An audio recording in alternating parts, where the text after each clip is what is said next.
All right, well, we stay in South Korea, where numbers of cases in the country are increasing, especially in the southern city of Daegu, which is in the southern part of the country. Now, South Africans living there are saying that they're concerned, but not expressed yet that they wish to leave.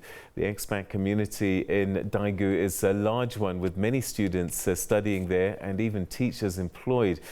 So to get a sense of what's happening, we're now joined on the line by Jarrod Kueler, who's a government employee in South Korea and joins us now from Daegu City. Jarrod, thanks very much for joining us on the program. So you were in Daegu, is that correct? Yes, Daegu. Oh, Daegu. All right. So Yeah. this is almost, I mean, if we have to look for an epicenter for the virus in South Korea, it seems to be in the city that you're in. Oh, definitely the epicenter. That's the perfect word to use to describe it. All right, so I'm told that it's also linked to this church, a sect church, Yes. a religious sect, and that the majority of cases really have been contained to within this sect. Yes, exactly. There was this lady who came, she actually got into some accident, so she went to the hospital, and basically the doctors said, oh, well, you have symptoms, so please get tested and please get treated. But she refused.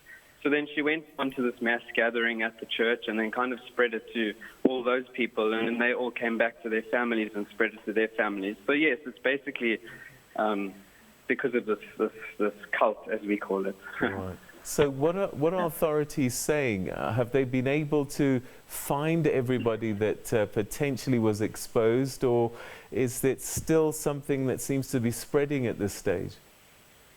It's definitely still spreading, and the government has actually given the police the go-ahead to kind of break and enter into the church's premises to make sure, because a lot of these church members actually ran away and are hiding from authorities for whatever reason, and the government's basically given the police the go-ahead to break into the premises to find out the list of all the members, the names of all the members.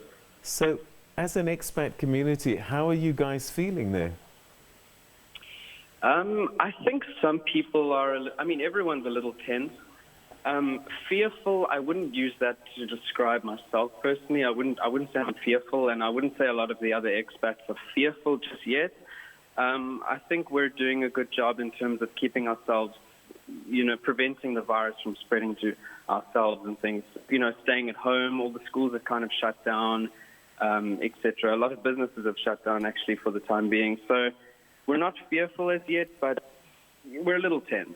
All right. So, has anybody that you know contracted the virus? Oh, no. No one I know. That I know, no. All right. So, it does seem then that as long as you stay at home, you could be safe at this stage. But it does come with its challenges. Basically.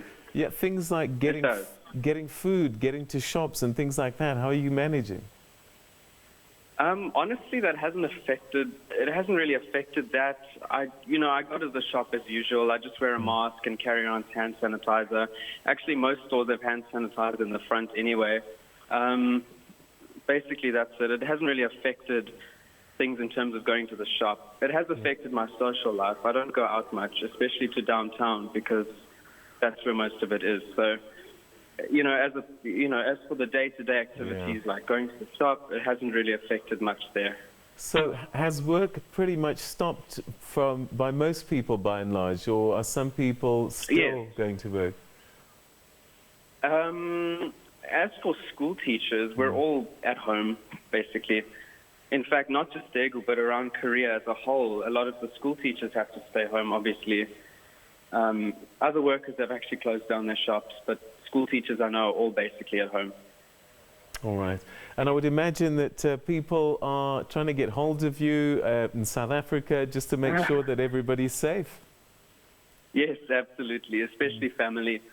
I think the media has definitely, they've created quite a scare around the world. So I get lots of messages from everyone. No, please be safe, please be safe.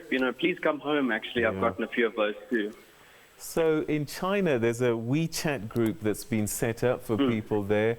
Is there something similar in Daegu and in South Korea generally where South Africans can commune together and communicate? We do have the South Africans in South Korea Facebook group, which a lot of people post on every day, all the time. So we kind of keep in contact there and kind of discuss these things and our next moves and how we feel, etc., etc. And what are people saying? Honestly, a lot of people are saying, a lot of people, they don't want to leave, just yet. They feel that leaving might actually be a little bit more dangerous, going to the airport and, by chance taking the virus to South Africa. So a lot of people are saying, let's just stay. I mean, let's wait it out. It's, Are you in contact? Are all South Africans there in contact with the embassy in South Korea, just to let them know where they are, just in case that they need to be communicated with? Honestly, I have no idea. I've never been contacted by the embassy, so I don't know what the embassy has in place for us. All right. So they don't know that you're there? Well, they know I'm here, but they haven't really contacted me, I guess. Okay. Not me. All right, so you're still watching the clock, and at the moment you feel safe, but I guess if the situation changes, you might reconsider. Perhaps. All right. Perhaps. Okay, well, Jarrod, I'm sure you hear this a lot, but stay safe.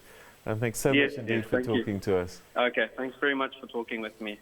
All right, so that's South African Jarrod Kueler, who's in Daegu, and we're told that about as many as 3,800 people in South Korea have it, and the majority of those cases are in Daegu city, which is in the southern part of South Korea, and all linked to a religious sect which really was the center of spreading this, and the leader of the Shin Cheonji Church of Jesus got on his knees a short while ago and bowed at a news conference, apologizing to people, saying that his church was responsible for this, the accusations against him that he was negligent.